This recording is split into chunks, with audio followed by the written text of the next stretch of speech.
there's this declaration, behold, God is my helper.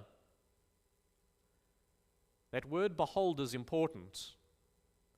It's a demonstrative, it's a pointing word. It's as if David is saying, look, see this with me. I need you to look at this with me. He's still in danger. The Ziphites haven't gone away.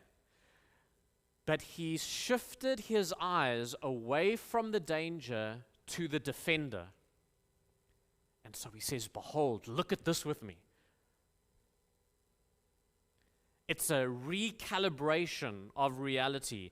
God is the defining presence in the situation, not the schemes of the enemy. And so he says, behold, and then he says, behold, my helper. That word helper is, in Hebrew, it's got a covenantal overtone to it, a strong relational. In the Exodus, it was used to describe the Lord as the one who fights for Israel. In Psalm 121, verse 12, he says, my help comes from the Lord who made heavens and earth. It's covenantal. In fact, it's the same word that's used in Genesis chapter 2 to describe the wife's relationship to her husband as a helper.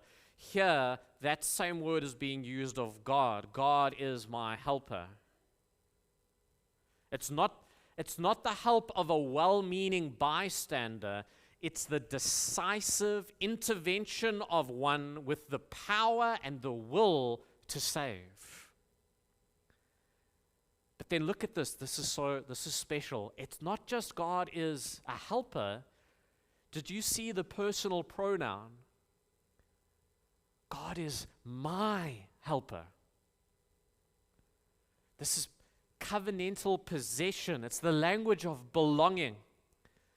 Listen, friends, David's confidence is not in a generic divine force out there, vague spirituality. It's a confidence in the relational God who has bound himself to his people. And then he says, this God, he is the upholder of my life. That literally means, and some of your translations might have this, sustainer of my soul. That's so important. It's not just that God can deliver him from crisis. It's that he is the one who's keeping David's life from collapsing right now.